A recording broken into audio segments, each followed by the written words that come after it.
Hello, ladies. A warm welcome to our Tuesday talk. Tonight's topic is Mom, is it possible to live a balanced life? Fact or myth? My name is Ruth, and I'm your host for tonight. It is my sincere hope that you will walk away from this meeting with two E's: enlargement and enrichment. Vision enlargement and journey enrichment as a mom. Our program flow will be as followed. First, a message by our special speaker, Dr. Woon. Second, a glimpse on Wow Mom's ministry, where mom journey together. By the way, Wow Mom stands for Woman of Worth, Moms on Mission. And lastly, Q&A. We are privileged to have Dr. Woon with us. Dr. Woon has over 20 years of counseling experience. She is also the author of Moms, Let's Chat. Let's have a heart-to-heart talk. One interesting fact about Dr. Woon is that she homeschooled her 3 children for 11 years, and her children have grown up well as adults. They are pursuing higher education now. Dr. Woon distresses by fixing puzzles, and she dreams of having more free time to draw. Let us welcome Dr. Woon.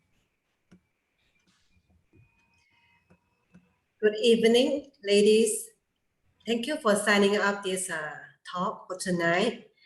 And I understand that not only ladies, there are some husband who sign up for the wife. I truly want to give a thumbs up for the husband. Thank you for taking time to accompany your wife, to help to listen also what are some of the struggles they are facing right now. So tonight, the meetings, actually is for ladies. So for me, I will not, my style of sharing is not on teaching you theory or teaching you lessons about mother. Rather, I would very much willing to share with you some of my personal experiences as a mother and some of the counseling experiences of cases where they also met some struggle.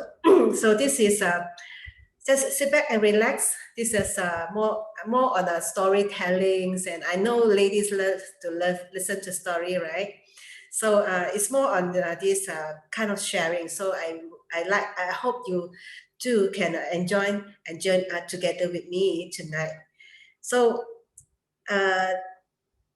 tonight's topic is about live a balanced life. Is it a myth or is it a fact? Look at the picture, the next picture. We all know that mothers are truly very busy. I would like you to have a look at this picture.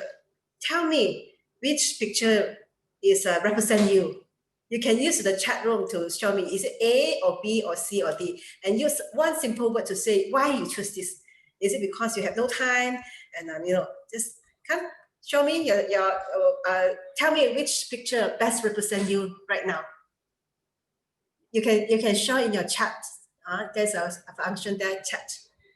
You can write down A or B or C or D. Oh, okay, come. Oh, C. Shopping. Oh, okay. Wow. There's a lot of responses here. Oh, okay. So later, if we have time, we would like to listen to you. Why is it? Maybe you can write down some simple words. Why you choose this picture? Okay, and I truly can understand that. Oh, maybe all pictures speak about me also, right? So the next picture is one of my best favorite picture. Why? Because this is drawn by my daughter after she read my books, Mom, Let's Chat. So she actually, after she read my books, I think she actually catch the essence of her mother. Why? Because you see this lady here, before she woke up from the bed, and then her mind is already occupied with all this chaos and things you need to do. Isn't it describe the life of a mother? The life of a mother began even before she woke up from the bed, right? So I think I love this picture because it truly speaks about me when I was have my first child. I think the time when I have my first child, actually I expect to give a smooth delivery, and I want to witness his delivery. But that time we have some complication, and I have a surgery.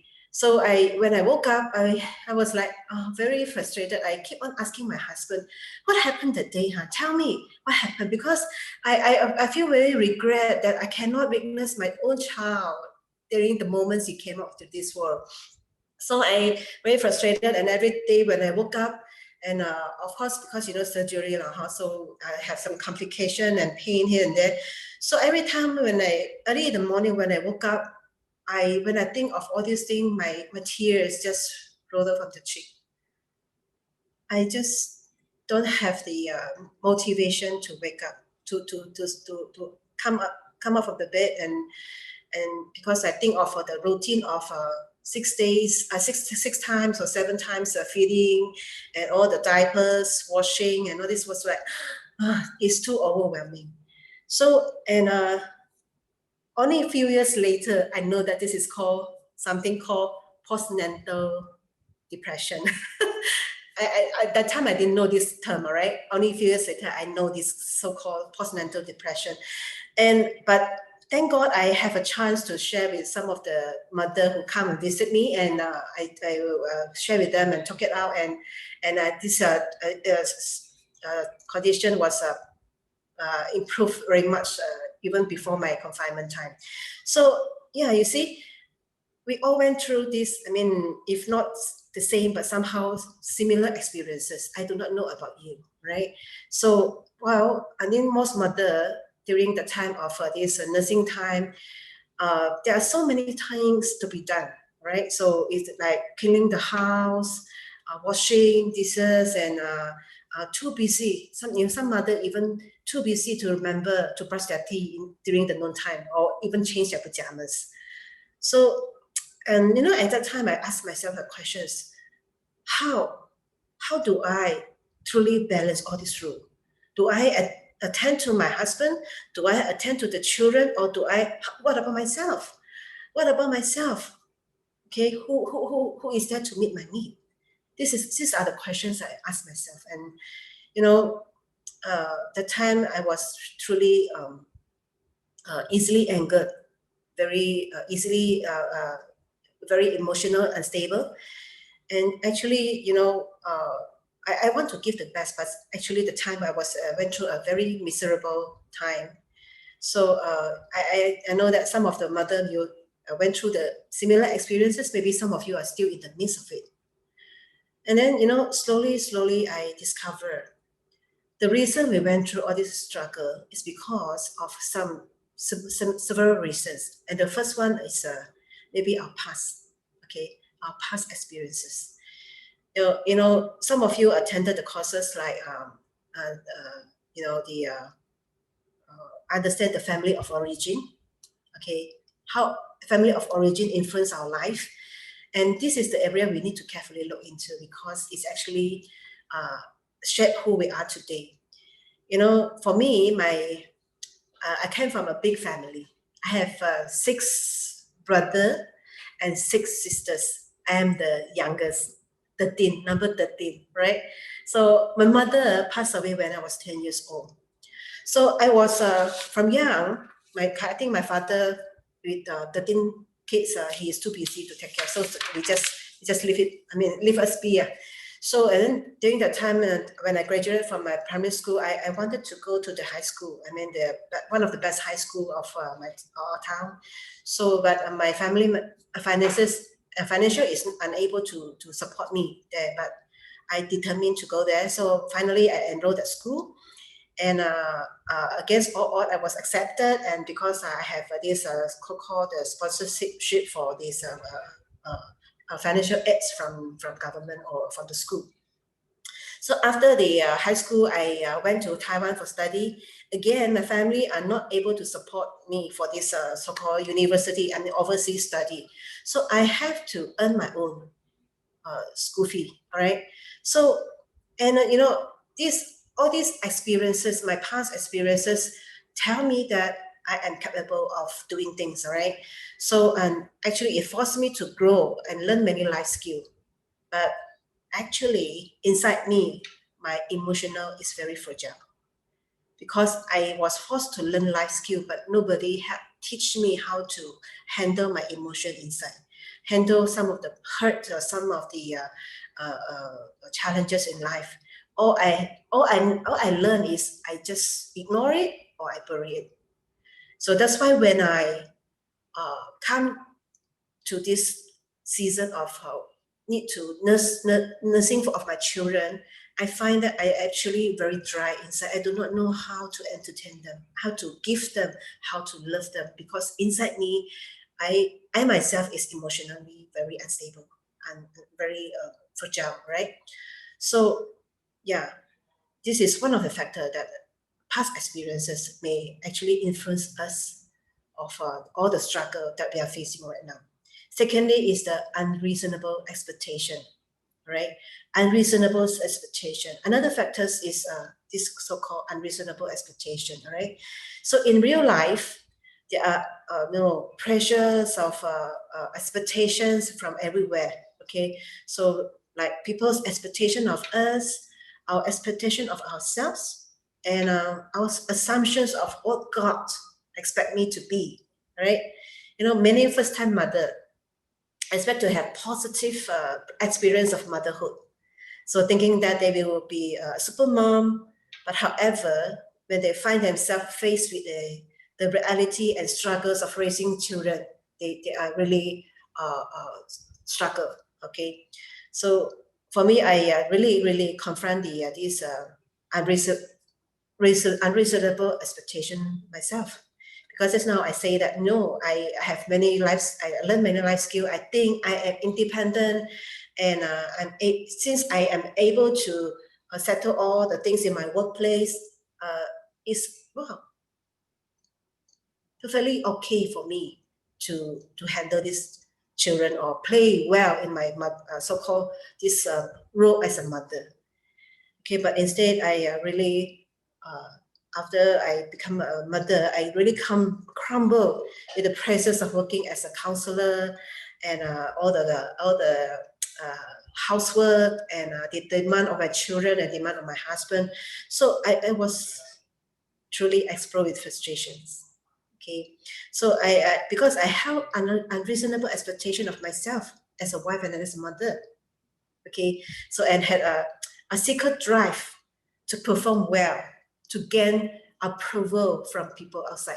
Because in the workplace, people always say, "Wow, you're so good! You are very fast in decision. You are efficient." But somehow, when become a mother, I also want this to prove to other people that I know I'm a good mom and I did well and as a mother.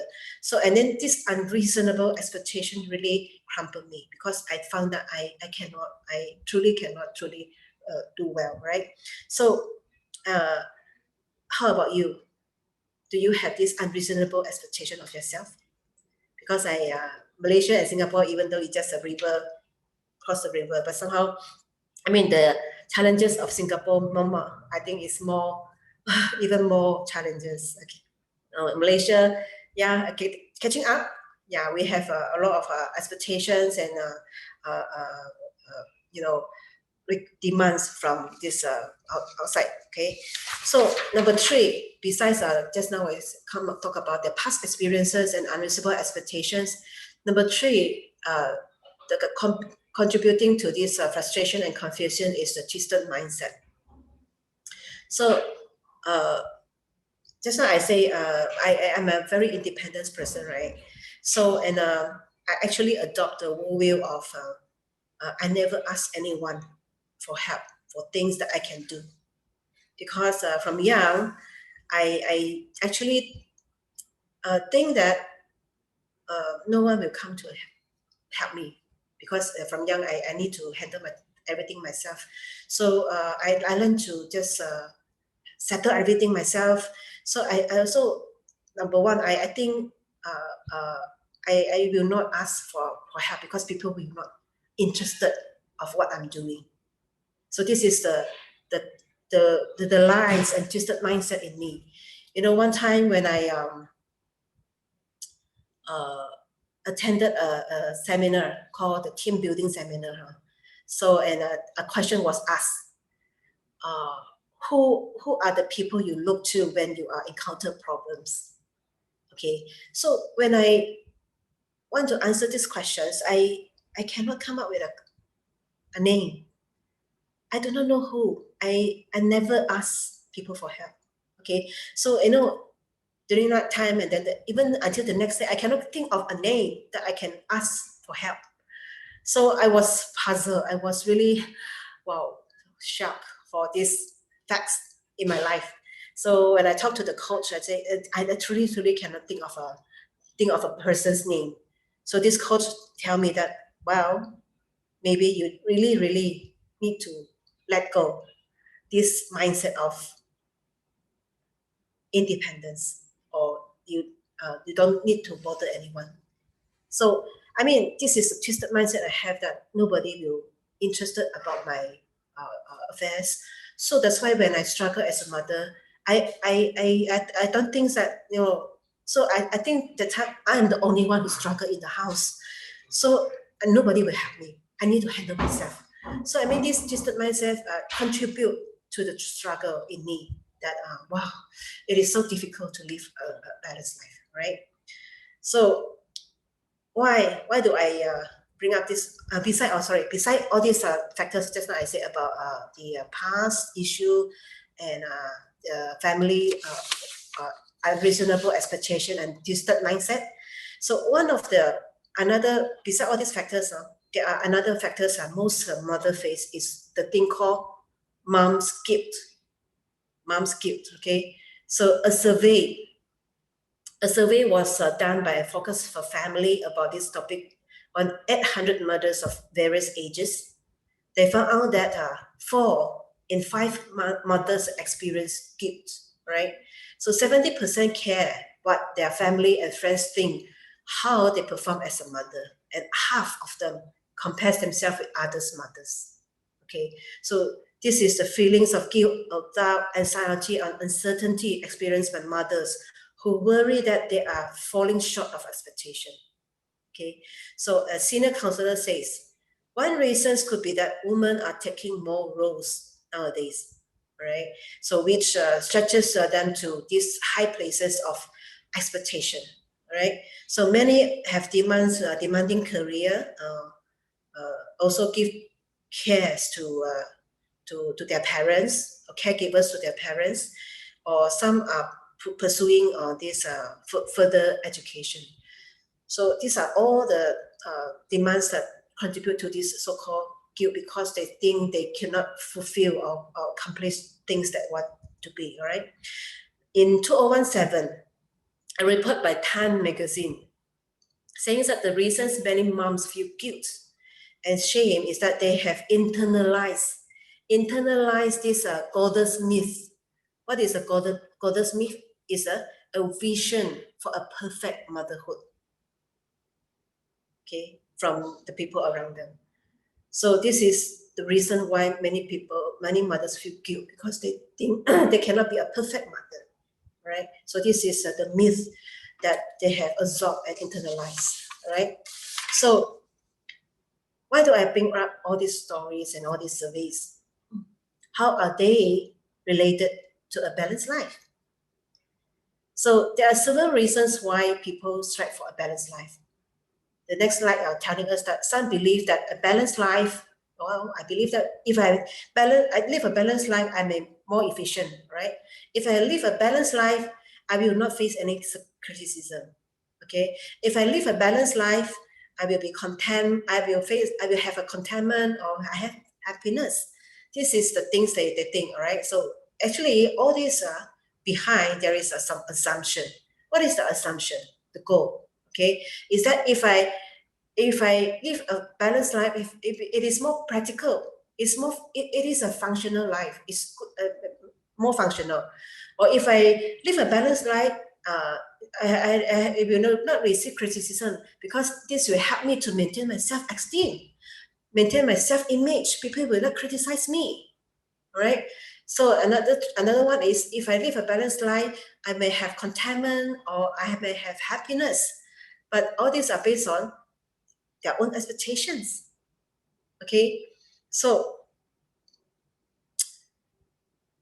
the fact is, the reality is, the state of balance changes all the time. Furthermore, it is impossible to do everything well.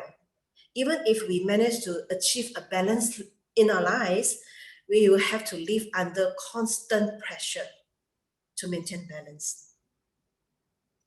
Do you think he will be happy living under such kind of pressure? So the reality, next one, the reality is, a contented and happy life is not determined by how well balanced our lives are. It is determined by how healthy our self-image is and how realistic our goals are.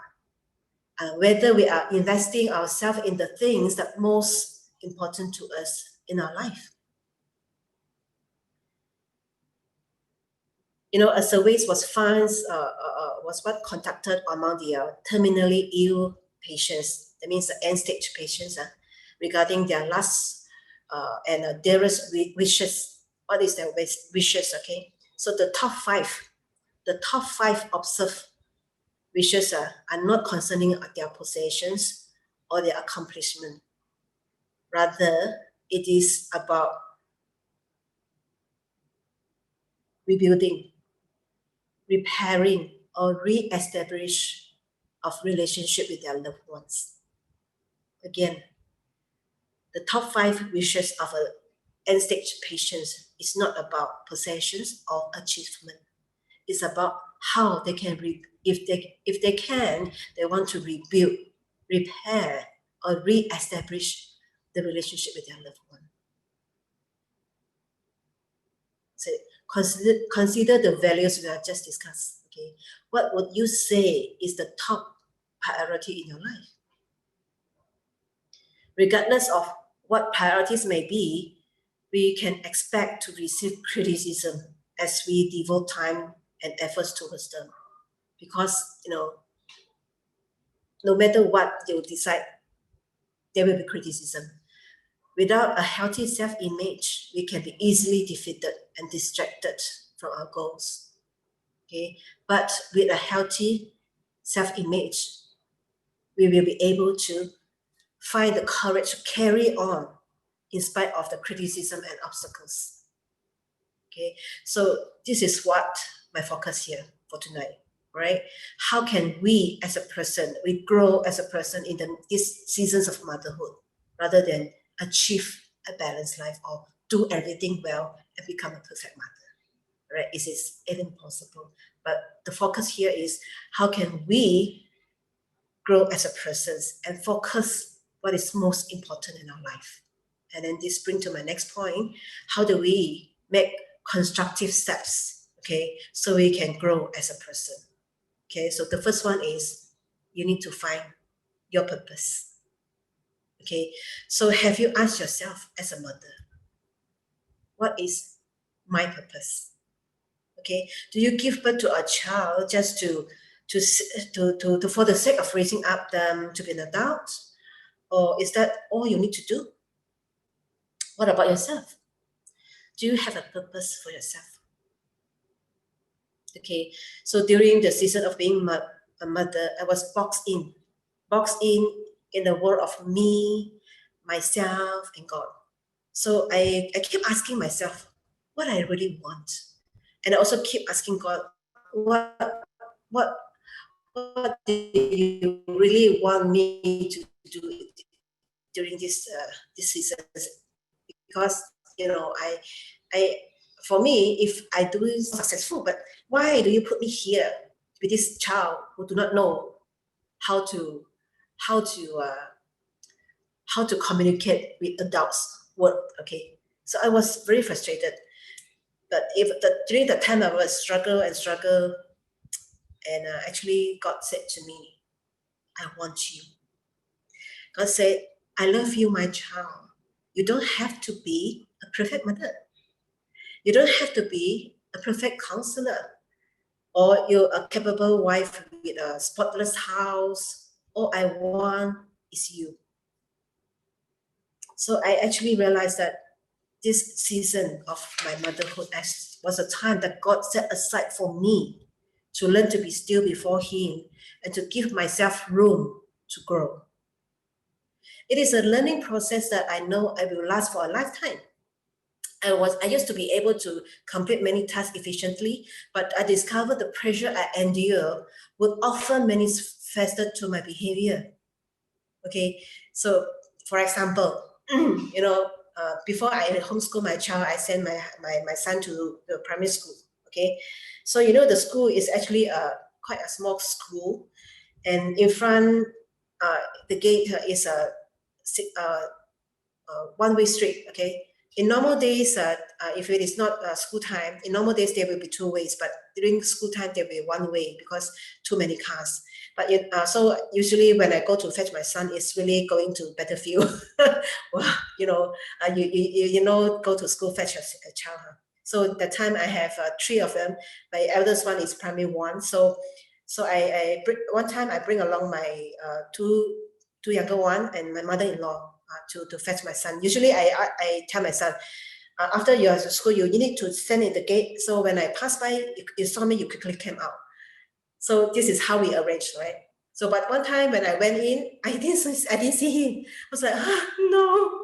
And then all the school, all those parents are parking, double parking, and the car keep coming, behind car keep coming, keep haunting you. I was like, wow. I was like, so no, inside the pressure, the tenseness is like exploding. And my two children are in the car asking my attention to, mommy, solve this problem, mommy, solve that problem. I was like, exploding until a point I just scream out. I said, stop it. Well, the two children really stopped because they was like stunning. But my mother-in-law, who's sitting beside, mumbling, do you need to shout? I said, did I shout? I'm not denying because I truly didn't realize I was shouting. I didn't realize that I was shouting. So, I mean, this incident actually, I come to a realization that, when there is an extreme condition that when I lack the skill to handle the pressure, I react just like a pressure cooker just, explode. Okay. So, the time it's lucky that my mother-in-law was there to remind me that, your response is improper. If it is only the two child, they will not respond to say, Mom, what happened to you? They will not say that, but they just absorb or they just swallow the things or my behavior and thinking that they are troublesome. They are making trouble to me. So, this is the incidents that truly helped me to realize that, wow, I need to really look into this kind of situation when I'm under extreme pressure. Do I need to live this kind of life, right? So another thing I realized through this incident is, well, I may not able to change my environment, but I can change myself. So the school environment, all the pressure outside, I cannot change them unless I'm a traffic police and chase them out. No. So the outside environment I cannot change, but one thing I can do is I can change myself. Meaning I can change my behavior, that I can prepare myself in advance to know how to handle the situation, or I can choose to communicate well with my children. I can change myself, but not the environment. Okay, even my environment cannot change. So this is the things I realized, that environment cannot change, but I can change myself. So this become my core value, right? Since then, I made an active decision to overlook the momentary struggles of parenting and focus enjoying the time with my children. Okay, I spend time in reading books on parenting and how I can apply to help my children, and until the time I find it practical and effective to both of us, for me and my children. So I find time to figure out all these things, and it's to build up myself and my children. All right. So other than that, I journey about the maturest situation. I mean, I have this journey about the milestone of their life, and until a point that this, my 3 children, they have an album of themselves about their milestone, the journey. So when they grow up, they can look back and see what is happening during their childhood time. So I mean, these are the things I find most important than achieve other things. I mean, the relationship I built with my children, I grow as a person, how I build myself to know how to properly interact with my children. This is most important, right? So it is very important that we come out with our purpose statement. Okay, you as a mother, a purpose statement is a personal purpose statement, ignites the hope that your life is meaningful beyond yourself. All right, life meaning flows from a passionate belief that you are here for God's purpose, right? So the beauty of a personal purpose statement is protect you from being or doing everything for everybody. Okay, so give your life some boundaries. All right. Number 2 is protect you from comparing yourself with others. Shift envy to admirations. All right. So you are able to appreciate what people did well rather than envy them. All right. So protect you from molding yourself to become someone you are not. Number 4 is keep you connecting to God and live a life of significance. All right. So that means you need to find out, what do I want as a mother in these seasons of life? Okay. Number 2 is you need to find priorities. You need to set priorities. All right. I believe that it is more important to have the right priorities than to seek balance in life. To do so, we need to ask ourselves, what is the most important to me? Okay, as this actually align with our core value just now, our purpose. What is our purpose? So after we find out our purpose, what do I want for my life? And then secondly, I need to set priorities for this purpose. Okay, so if we are able to accept ourselves, affirm our core values, and align our priorities with our core values, and we will be able to minimize internal conflict and confusion. Okay, so let me share with you one of the encounter that I have with one of the mom. It's a Singapore mother. One time I think I went to Malacca. Okay, so and then she also came from Singapore for this trip. So I have a conversation with this mother. She said actually she was a working mom and I think a manager level. So and then after that she conceived, and the company trying to set her off because of her pregnancy, but giving all kind of excuses to giving her all sorts of challenges. So instead of they set her, but she take initiative to resign because of all the challenges they are giving her. So finally, she resigned and become a full-time mother. Well, actually, she was quite satisfied with what she did with the children, because when she spent time with the children, she's able to teach the children a good moral value and teach them life skills. She quite enjoyed these roles as a mother. But she said one time when she went to this store, a coffee shop, and have a conversation with the worker there, and then she gives some comments about the shop management, and then so on. So and then the shopkeeper said, "Oh, you're very sharp. You actually can be a very sharp woman, can be a very good career woman. Why you're very sharp." So after she heard this, supposedly she's very happy, right? But she feel very, how to say, sad. You know why? Because he said, seems like her worth is not fully used since after she listened to this comment. So listen to this mother struggle, I come to see that I could sense that she did not know what she wanted in her life. She was being pulled in different directions. Okay, she hoped for one thing, but was unwilling to let go of the thing that was holding her back.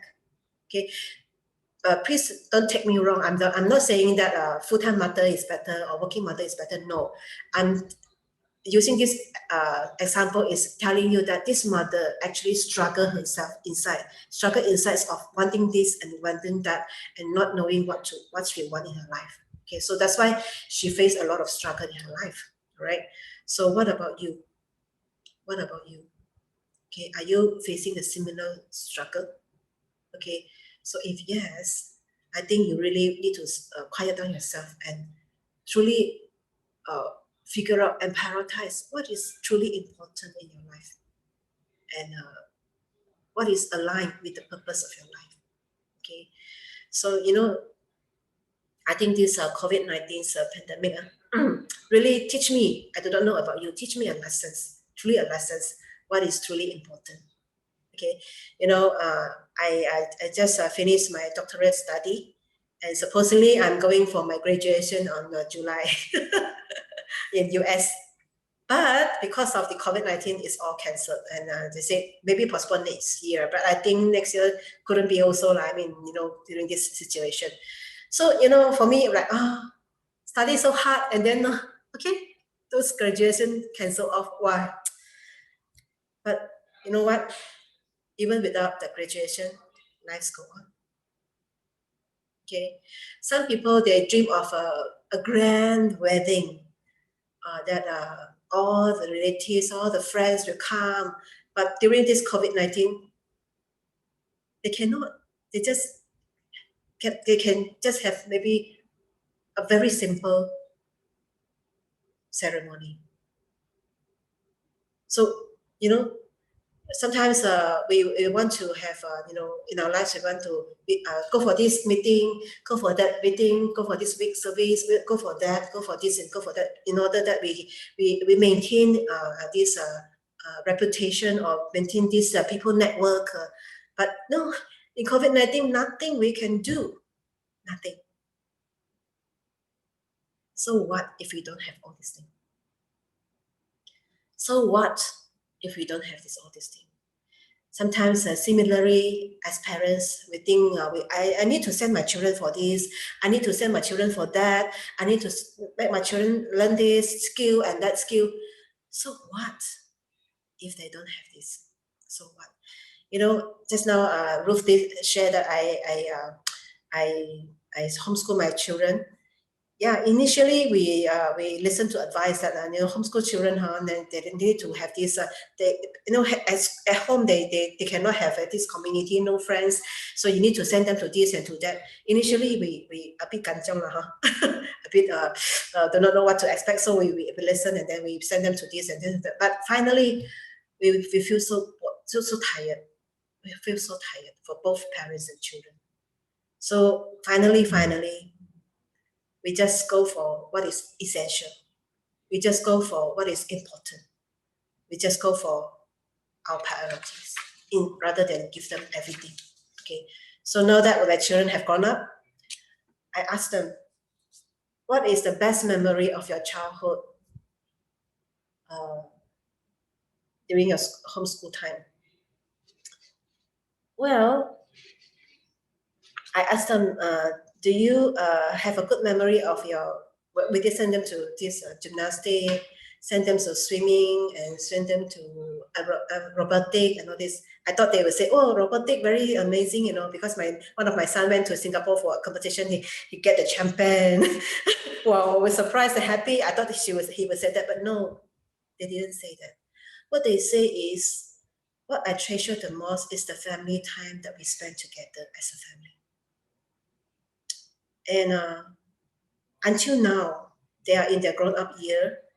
They still looking for the time that we have a family time, because this is a time that they can truly share their struggle and they ask for our opinions. And this is a time we have a very good bonding together, right?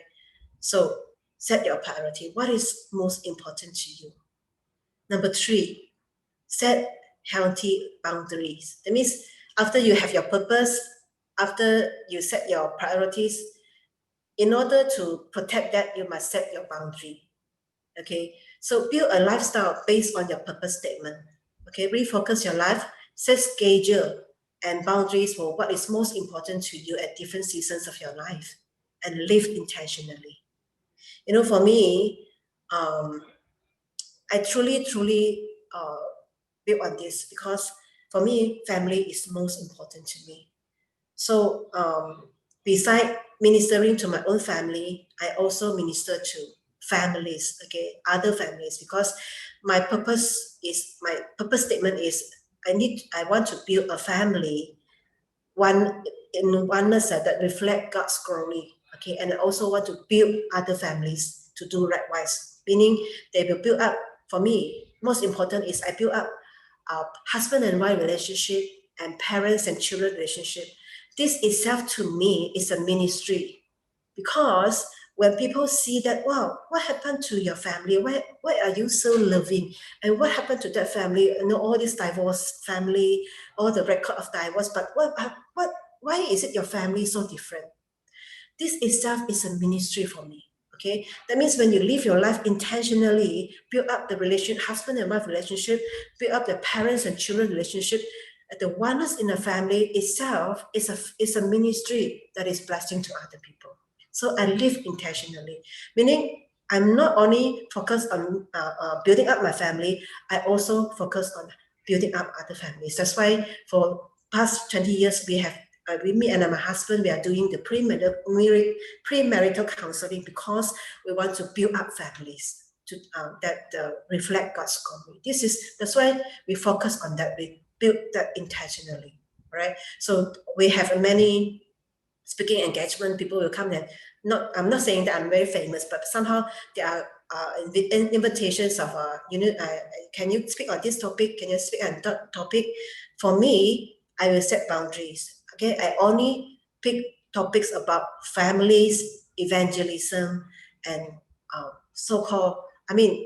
That is aligned with my purpose statement, right? So I will not simply receive any speaking engagement, and then that I will live intentionally according to my purpose statement. Okay, so this is so important. Okay, yeah. So for me, this have become my core value. My priorities today is according to this perspective. Okay, I may clean the house once or twice a week, or I do not. But I do not compromise my time with my children. All right. So sometimes, sometimes when I have this ministry, people come to my house. My house a bit messy, but so what? This is well,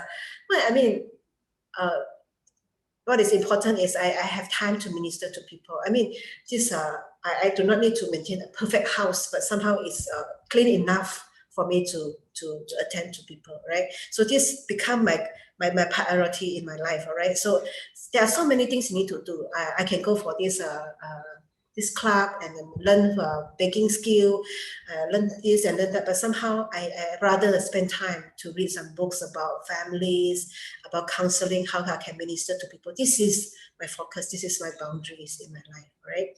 So finally, I want to say this: we do not need to accomplish everything. Okay, we do not need to accomplish everything that is before us. Okay, but we need to ensure that the important things in my life is taken care of. This is truly important in my life. Okay. So conclusion: instead of striving to live a balanced life, we should seek to find the purpose and prioritize what is most important in the different seasons of our life. This is something which is I want to convey to you, and I hope that you will go back and think about it. What is truly the purpose in your life? What is your priorities and what is your focus? Okay. The next slide. This is the question for your reflection. Okay. Do you find that you are busy every day? What are you usually busy with? Okay. What is your purpose in life? Do you need to reevaluate and find your purpose and adjust your priority. This is something for you to think about it. Okay, so I think my sharing is almost ending. Finally, I want to share with you the books that Ruth just mentioned. Mom's Letters Chart. Initially, it's a reading, is in Mandarin, now translated to English. So the topic I've shared just now is a part of this sharing in the book. So if you want to know more, I mean, you can adventure to this book. I mean, this book is actually written for mothers, all right? After you hear my sharing, you will know that I'm not a person who teach people what to do. I'm a person who really share from my heart that I truly wish to see that mother are being benefited. So this book is actually more of my own story of how I struggle during my past situation and how I grow as a person, and also this story about the cases I'm counseling that help mother to grow as a person, to face different challenges in the different seasons of life. And also there are topics like how to face challenges and sometimes all these risks that is happen in our life, a crisis in life, how we as a person grow as a person and face all these challenges. And there are topics like how to interact with mother-in-law and uncooperative husband and uncooperative children and all this.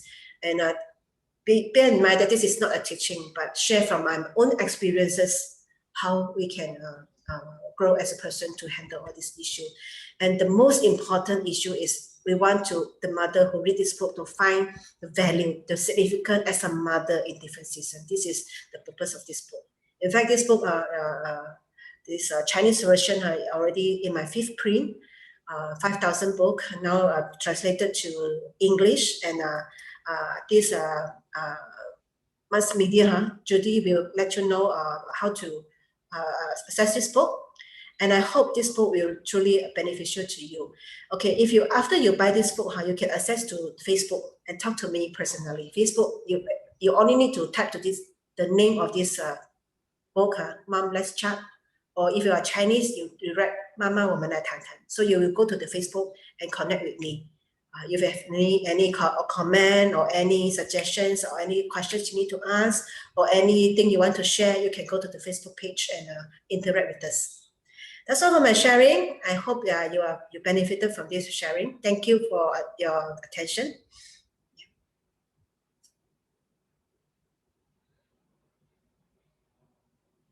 Ruth, can pass the time to Ruth.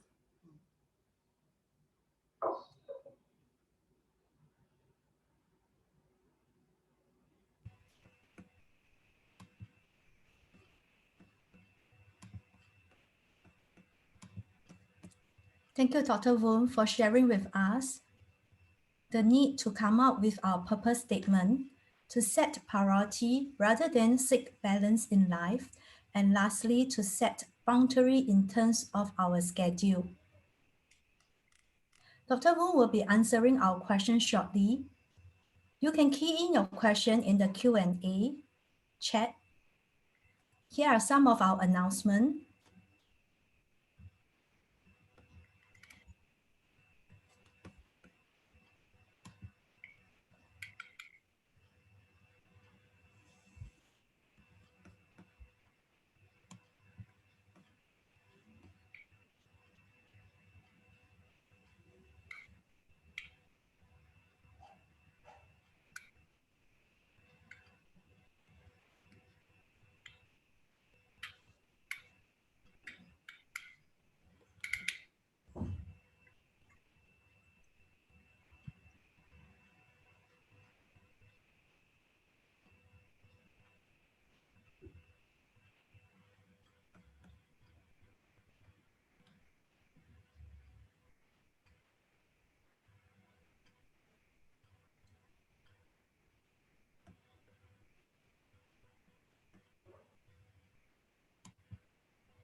We will begin our Q&A session now. Dr. Woon, can you share with us how can mothers overcome guilt? What practical steps would you advise?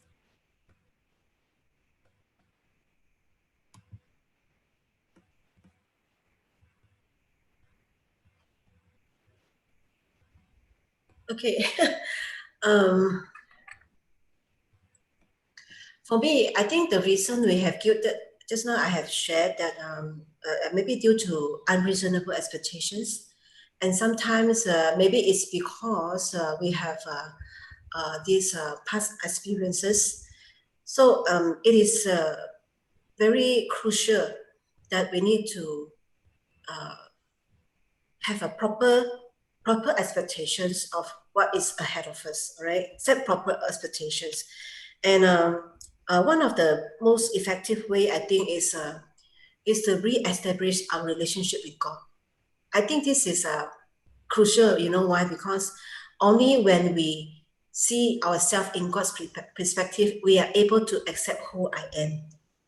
Otherwise, we will keep focusing on what people say about me. And you know, people say about me, they will not have any proper standard, because sometimes people will say this and people will say that, and you will not have a proper standard to achieve. You will think that you will never achieve what people expect.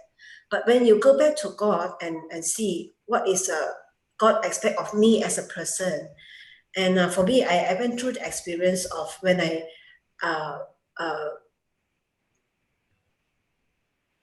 know God about what is expect of me, even though I am not perfect, but He accept me as who I am. So that it give me room to fail, give me room to make mistake. Okay, so I need not to be a perfect mother, but when I give my best, God accept me, and this is most important. Okay, so yeah, so then I remember I attended a class of this family life. And during that courses, the teacher told us, when you have this go for this marital relationship or family issue, give yourself 80 marks. I was surprised, why 80 marks? Why not 100 marks? That time I was very ambitious, you know. I want to be a perfect. I want 100 marks. But sometimes they say, I mean, this professor is truly very experienced. He said, give yourself 80 marks.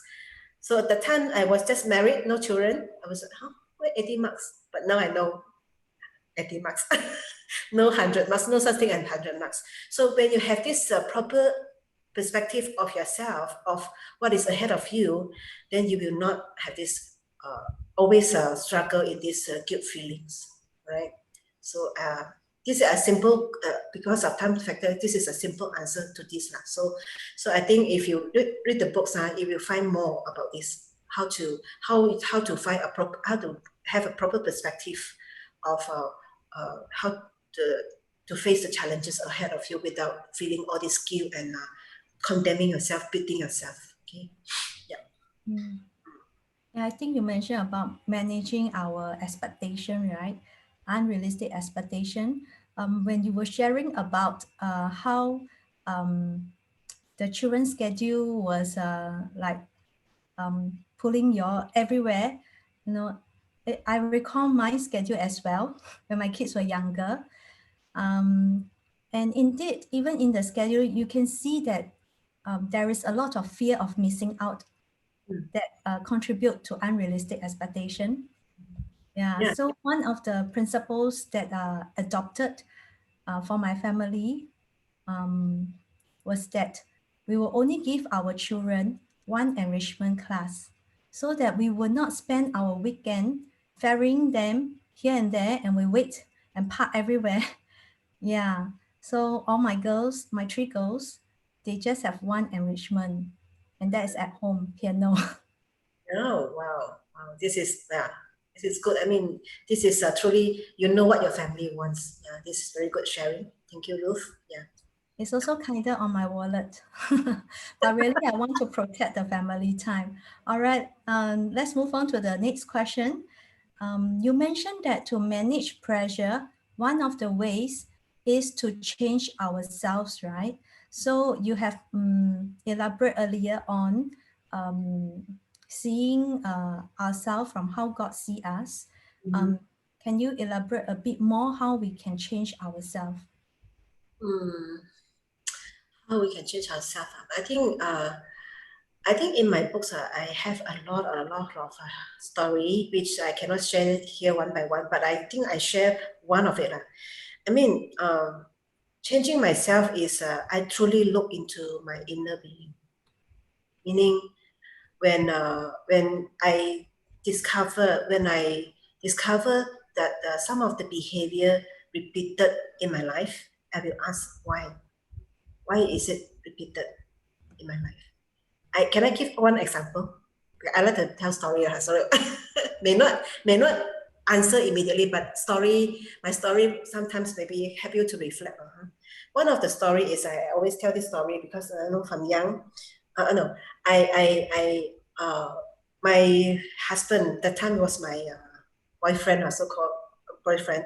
He is a very humorous person. He liked to tell jokes. Okay, but during the time when we pak tor, so then he always want me to cheer up. So he always tell joke, but somehow when he tell jokes, I become very irritated and angry. So this repeated many times. I was like asking myself why. Actually, he wanted to cheer me up, but why I ended up not happy, frustrated, and so I asked myself about this. Uh, and beside asking myself, I actually prayed about it. What happened to me? What happened to me?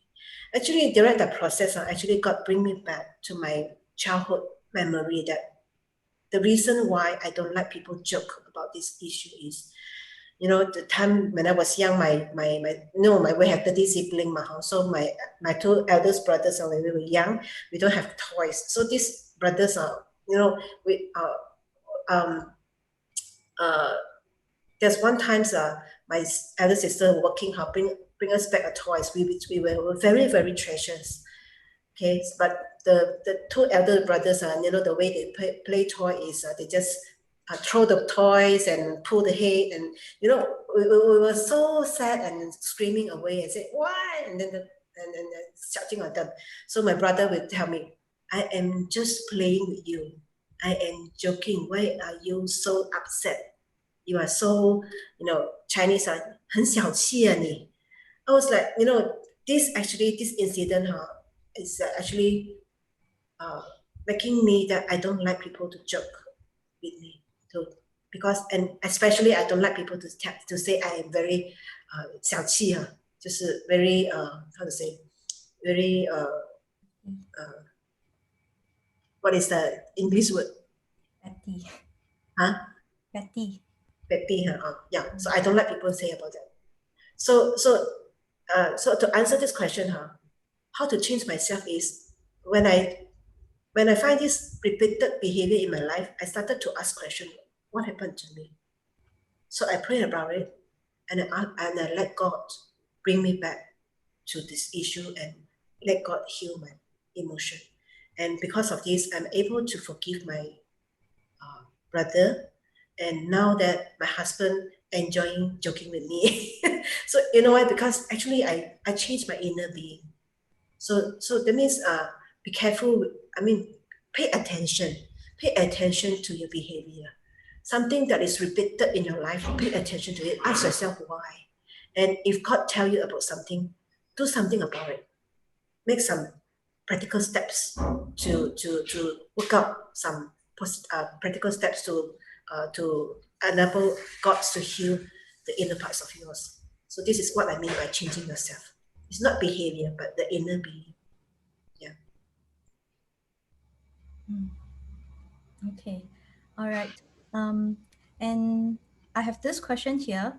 If the wife wants to be the stay-at-home mom, but the husband is not agreeable to it, as it is hard to live on one's income, though it's manageable.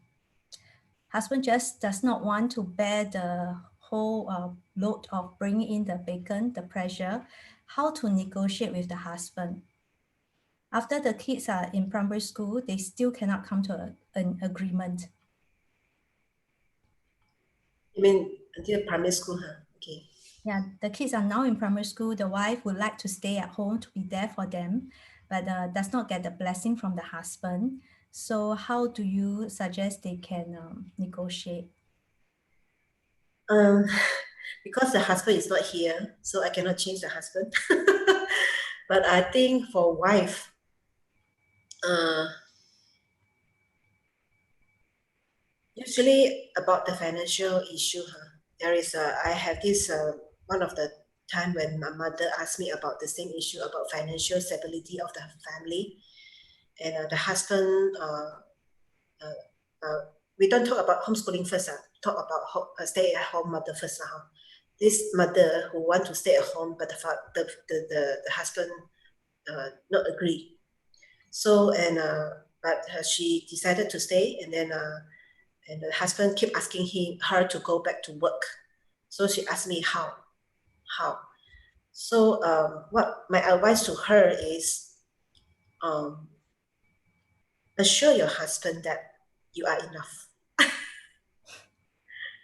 Truly, because I think the husband it's not that I maybe in normal cases there are some special cases where husband truly some kind of but in normal cases, husband truly want the best for their wife, and that is why sometimes when he is not agree the wife to stay at home, it's because he may think that the family truly not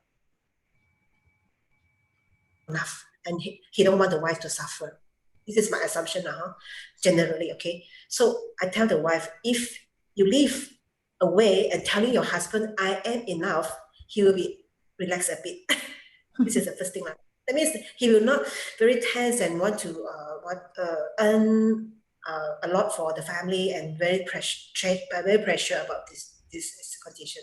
So this is the first thing now. So that how I mean, of course, this is husband and wife need to come to an agreement how to set budget and then how to live. That means if you don't have enough, live as it is, live as what you have, and don't live like some other people who have a lot of income. If if it is one side salary, only one income, then we live as it is. We live as only husband's income. We live according to what we have. So I mean, this have to come to agreement, and the wife need to assure the husband that we can do that. All right. So I mean, the husband just need to assure that the wife is enough. The wife is happy. So this is a general case. So I do not know about the husband.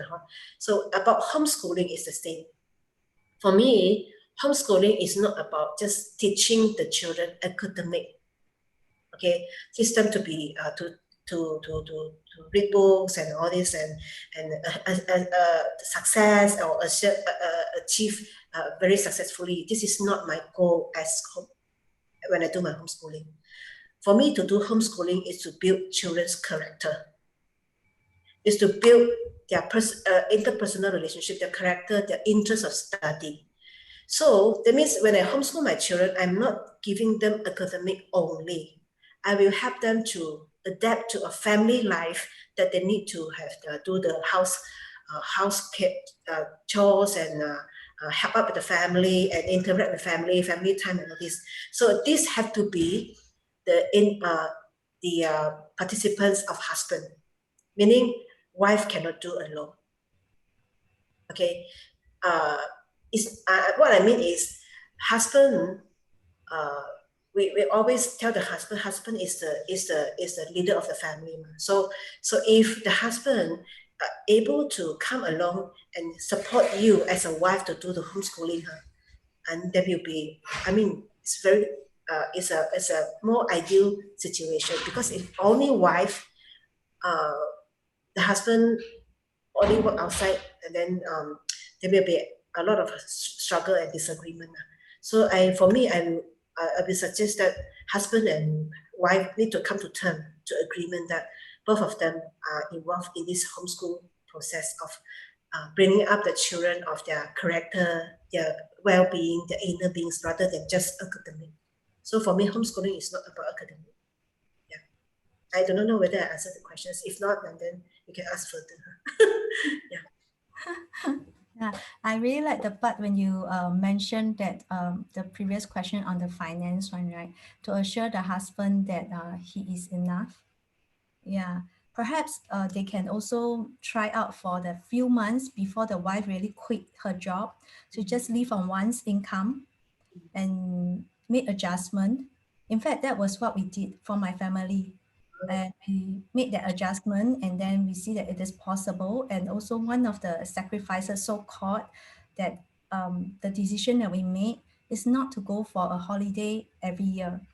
That means we go alternate year and our children does not have tuition. That was another decision. We just asked them to try their best. Of course, we coach them and we accept what they can do, what they produce. Since we also decided not to let them have tuition. But one of the main reasons not to let them have tuition is to protect their childhood. Yeah, so that they have time to play and so that we don't have to be doing the logistic, ferrying them everywhere, and we can have family time. Yeah. I totally agree, Ruth. Totally agree. Yeah. I mean, both of us, we are serving full time. We are, support raising family.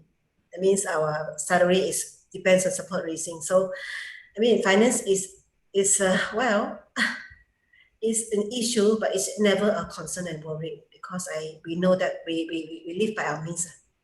We truly live by our means. Yeah. You were sharing about homeschooling earlier on, and one of the question that we have here is, can't we have a season where we can be a stay-at-home mom, at the same time also have a part-time career, a sideline, and Definitely. then mm, Yeah, yes. Yes. Yeah, and continue. is it possible for a working mom to focus both on the family and work, or must we wait till the children are older before we can have an identity purpose other than being someone's mom? I think there's two questions here. Let me rephrase for you. First one is this motherhood season, can we be a stay-at-home mom and have a sideline, or be a full-time working mom, but still focus on the family? That is the first question. The first question again. Sorry. The first question is can you rephrase again? That means can we be stay-at-home mom and still work part-time, have a sideline? Yeah, definitely. Because for me, motherhood is a season, meaning there are, when you are children or were young, maybe the focus of season, or maybe just first 3 years, the most full time concentrate. But at the same time, if you are doing part time, why not? Why not? So actually, I educate my daughter, okay, my youngest daughter. I prepare her. The reason I send her for this piano class is I said next time I want you to be a mother. I build you to be a mother. Okay. So next time when you stay at home, you can have this skill that you can stay at home and at the same time earn your income. So I mean, definitely, why not? Yeah. So I mean, the focus and priority and how you design, how you live your life according to your family situation. Why not? Yeah. So and even if I think uh, again, I want to say motherhood is a season, right? So sometimes when during the time when if you are not a homeschool mom, the children in a primary school, you have quite a lot of time. Sometimes mommy said you will need to send children in and out, but sometimes you have time to do other things. So that means it's all about planning, all about how you plan your life and how you focus and set aside time. So for me, planning itself is very important because for us, family time is something we will not forgo. So if you want to set aside, you want to have family time, you must set aside your time. Meaning, so for this question, is like, can I do this and do this? Yeah, why not? So if you know that you have time for your children, and you also set aside time for your career or for your own growth as a person, sometimes go for classes, why not? But you need to have this planning, set aside the time. You know you have time for your children, you know you have time for this, and you know you have time for that. And not that, when you do this, you're so guilty that you didn't spend time with your children. When you spend time with your children, you're so guilty, you're so frustrated, you cannot do this. No. So when you do your own planning properly, you know that I already plan my time. I know I have time for this, I have time for that, so I will not feel guilty for everything. Yeah. So, I mean, planning is important. Exactly. But I think we have the tendency also to plan it so tightly back to back. And when we do so, it just take away the joy from us. We cannot at that moment enjoy the so-called accident created by our children Yeah, or the unexpected situation, right? yeah, So I totally agree with you to plan, but do leave some more flexibility. yes, breathing space and all that. Absolutely. You also mentioned about boundary, right? Setting boundary. Can you give us some examples of healthy boundary that a mother can have daily and regularly so that we won't feel so drained out? Mm, boundaries, okay. It truly depends on different season, right? Different seasons you need to what you need to do. But one thing I must emphasize is you must have time for yourself. You must have time for yourself. Meaning, uh, even though when your children were young, even though your children were babies, you need to have set aside times for yourself. This is so important because if you are not healthy, you are not happy, your whole family is not happy. Okay? This is something you need to do. This is some boundary you need to say. For example, if for one whole week, Saturday is my time. For example, maybe 1 hour. So this is your boundary. Okay, I'm just giving an example. I cannot say for everyone because different seasons you have different set different boundaries. But setting boundaries mean um, setting boundaries not only say no to something, is say yes to something rather than say no to everything. Do you get what I mean? Set boundaries mean you say yes to what you want. It's not saying no to everything because you don't know what you don't want. So set boundary means I focus on what I want. And when the things that come is not according to this, then I will let go of it. So setting boundary means focus. That is why that's not when I said purpose. Your purpose, your priority does play a part to help you to set boundary. Okay. Just focus on what you want as a family. Mm. Did I answer the question? Yeah, I catch the part on setting time for yourself, me time. Yeah, and saying yes to what you want, not to everything. Yeah. Yeah.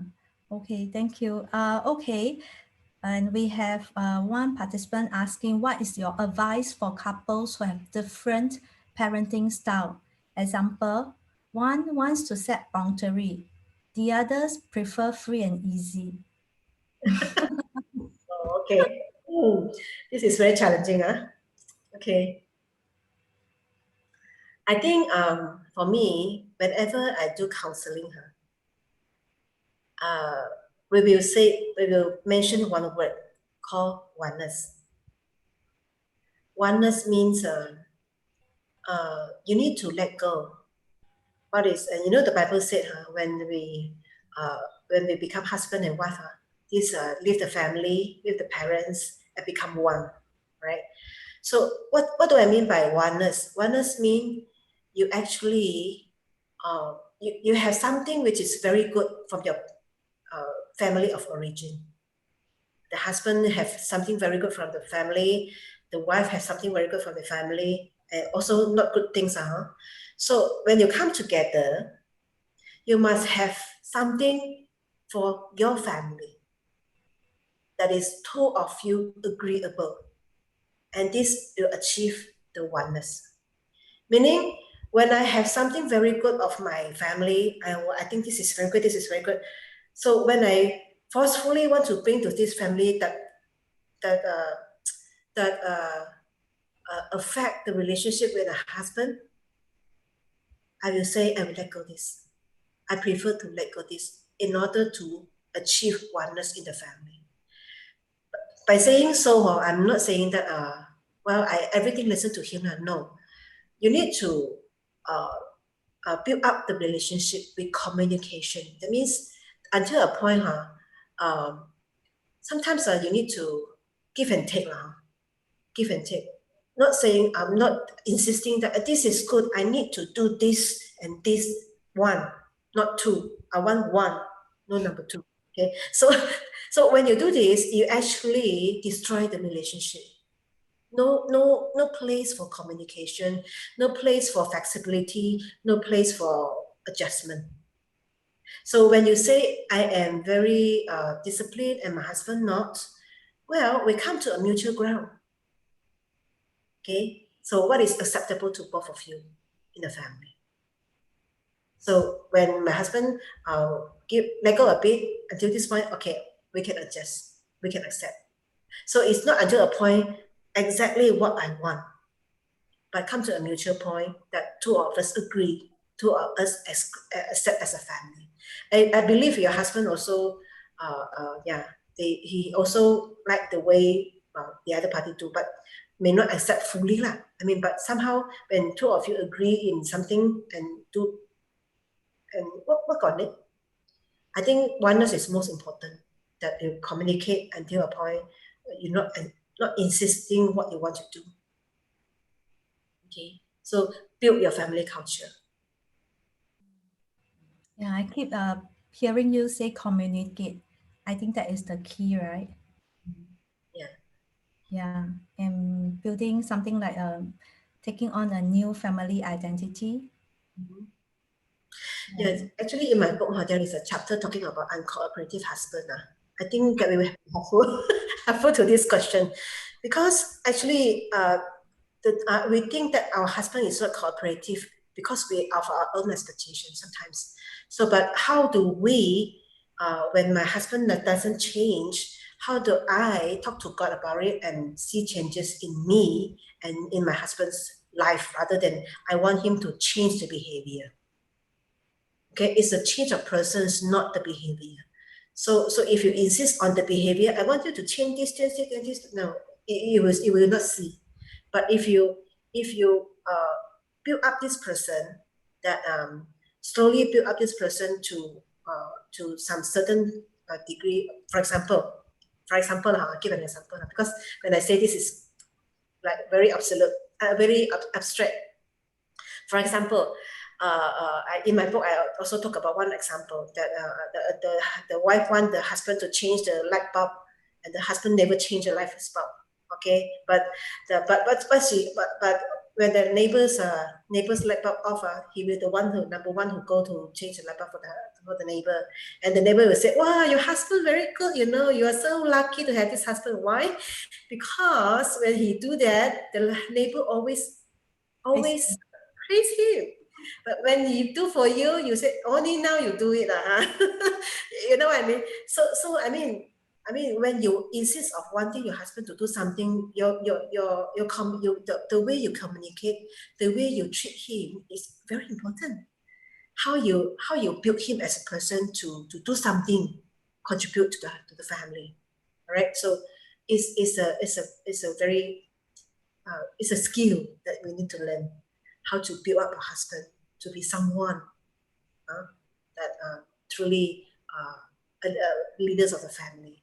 Yeah. So well, in my book, we have talked about this. Keep promoting my book.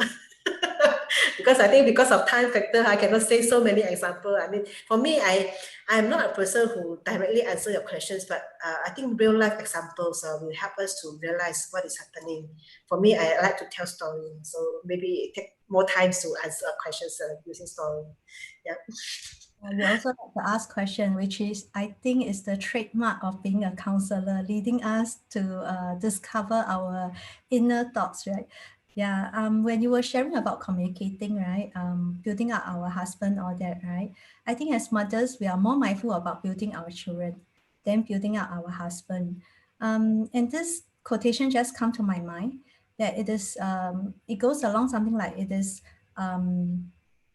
pointless to win an argument but loses the relationship or Yes, loses the husband. yes, yes. Yeah. We This is have one last question for you to answer. Is it possible to prioritize your kids as a working mom? Did you make adjustment to your full-time job when you become a mother? it's possible. It's possible because for me, um, children, huh? For me, children, huh? They truly don't need a perfect mom.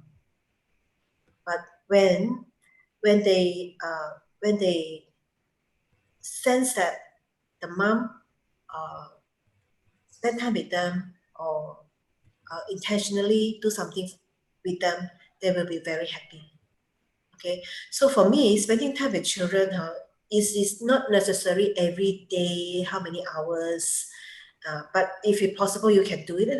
So usually I encourage mother, I mean, the bedtime story is something very precious to the children. Bedtime story. It may not be 1 hour or 2 hours, maybe 5 minutes, 10 minutes, or 15 minutes. I mean, that's time itself is truly precious to children. Okay, so I mean, just like what I said, when you set aside the time, you will know that actually, uh, uh, you will do that. I mean, you will not feel guilty that you didn't spend time with your children. Means setting aside time is very important. So if you cannot do it every day, once a week, when our children were young, we actually have personal time with them once a week, once a week. So, and the children, and this is what we talk about husband and wife oneness. We also have husband and wife time once a week, or even sometimes when husband come back home, we will have maybe 15 minutes talk to settle down to talk, and then the children they actually knows that the time is daddy and mommy. They will not come and interrupt. They respect the time. So when my husband went out with the eldest child, the other two were not jealous, because they know next time is their turn. So how it is very important to set aside time, meaning we will not necessarily do everything together every time or most of the time. But when you set aside time for them, they know they will treasure it. They will wait for it. Yeah, so it's possible. It's possible. And remember, it will not be one whole day or one whole week. I need to spend time to every children. But I mean, maybe just an hour, the most, maybe 15 minutes, 10 minutes, 20 minutes. But when you set aside time for this child, I mean, they will feel love because for young children, their love language is they spell time, Time. Time. It's not what you buy for them, it's the time you spend with them. Yeah. Mm, yeah. Quality time. Yes. Yeah. Yes. Okay, thank you so much for sharing that. We have one more question just came in. Could you just answer this for us? Do you think it's important for husband and wife to set aside dating time for bonding weekly? My husband is doing night shift all the time. He's tired. Are there still ways we can build on our relationship? I heard that parent relationship will affect the kids. What's your advice? Absolutely. Yes. Husband and wife need to set aside time because you know, children's security, it's true what you said. Children's security is depends on husband and wife relationship. Okay. So when you set aside time for each other, you build relationship. Your children are observing you. Okay. So when they see that parents loving each other, they will feel secure. Okay. But just like what you say, maybe your husband is doing night shift and you're also working doing daytime working. Well, maybe you can make some adjustment. So spending time together is not just like what I said. It's not every day, not necessary. If you have yes, every day, but if it is not possible, once a week, 1 hour. For us, I have been married for 24 years. We still date each other each week. We still do Wonderful. that. We still do that. Yeah. because we truly know that now that our children are growing up, it's only two of us most of the time. But before that, we already created this culture that every week we have this dating time, and our children are okay that we go out. And sometimes when they are teenager years, they can stay home alone. That we have our personal time together. So they love to see both of us love each other. Yeah. Mm. So this is very important. Yeah. Mm. I also remember the time when my children were younger, preschooler, we used to have dates at home. Oh, yes, yes.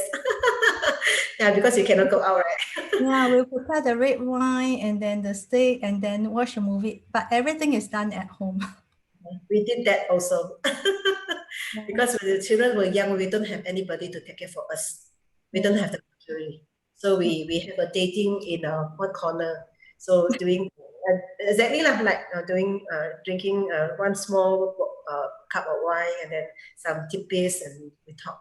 Yeah, this is a precious time for us. Yeah. Yeah. Okay. Thank you so much for sharing with us and answering our question. Yeah, our meeting has come to an end. Here are our upcoming events. You can scan the QR code to register. And also, please give us your feedback for tonight's session using the link. The timing of our One Mom's group meeting are in the link, and you can pre-order Dr. Vuong's book at a special price from Mass Media to Crew Media, sorry. As this is a free event, if you like to give a love gift to the ministry, you can scan the QR code. Once again, thank you for joining us tonight. God bless.